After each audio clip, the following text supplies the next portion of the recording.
Me rastin e festës së Kurban Bajramit në selin qendrore të Bashkësisë Islame të Kosovës, u organizua pritja tradicionale e mysafirëve. Muftiu i Kosovës Naim Tërnava së bashku me bashkëpunëtorët e tij priti krerë institucionesh përfaqësues politik, diplomat dhe mysafirë të shumt, të cilët përcollën urimet e tyre me rastin e kësaj feste, duke vlerësuar njëkohësisht rolin dhe kontributin e vazhdueshëm të Bashkësisë Islame të Kosovës. Ushtruesja e detyrës së presidentes Zonja Albulena Haxhiu theksoi se festa e Kurban Bajramit bart mesazhe të sakrificës, solidaritetit dhe përkushtimit, duke bërë thirrje për unitet, mirëkuptim dhe respekt të ndërsjellë në shoqëri. Ajo vlerësoi gjithashtu mesazhet e Muftiut Tërnava për ndaljen e gjuhës së urrëties dhe përçarjes.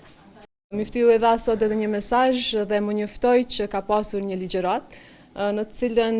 ka kërkuar që gjuha e urrëties, sulmet, gjuha linquese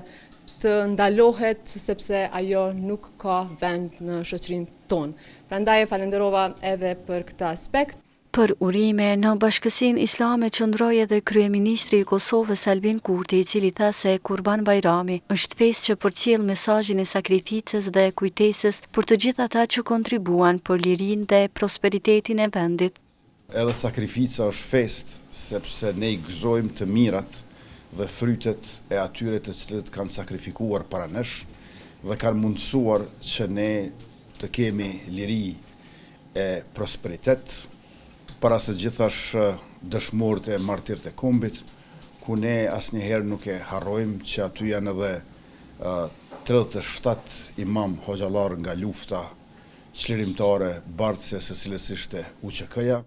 Urime për festën përcolli edhe ish-presidentja Vjosa Osmani, e cila vuri theksin të solidaritetit dhe kujdesin ndaj familjeve në nevojë, me dëshirën që kjo festë të sjellë begati dhe mirësi për të gjithë. Dua edhe sot ta falenderoj kryemiftiun dhe gjithë bashkëpunëtorët e tij, dhe gjithë Bashkësinë Islame për punën që e bëjnë, në dy rrafshe, në rrafshin e parë duke ndihmuar ata që kanë më së shumti nevojë, jo vetëm në këtë Kurban Bajram, por edhe në çdo situatë tjetër, duke u siguruar që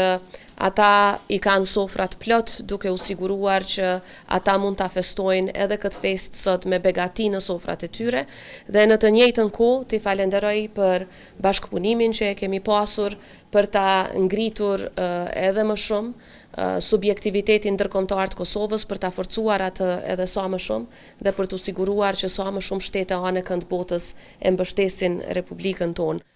Ndërsa krerë të partive politike në vend vlerësuan harmoninë fetare në Kosovë, si dhe mesazhet që Bashkësia Islame e Kosovës përcjell ndër vite për bashkëjetesë, tolerancë dhe mirëkuptim ndërmjet qytetarëve. Një festë që na mëson shumë, na mëson për sakrificën si vlerë sublime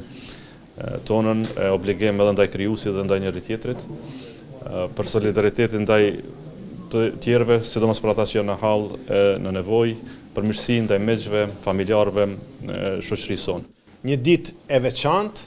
që njerëzit i bashkon,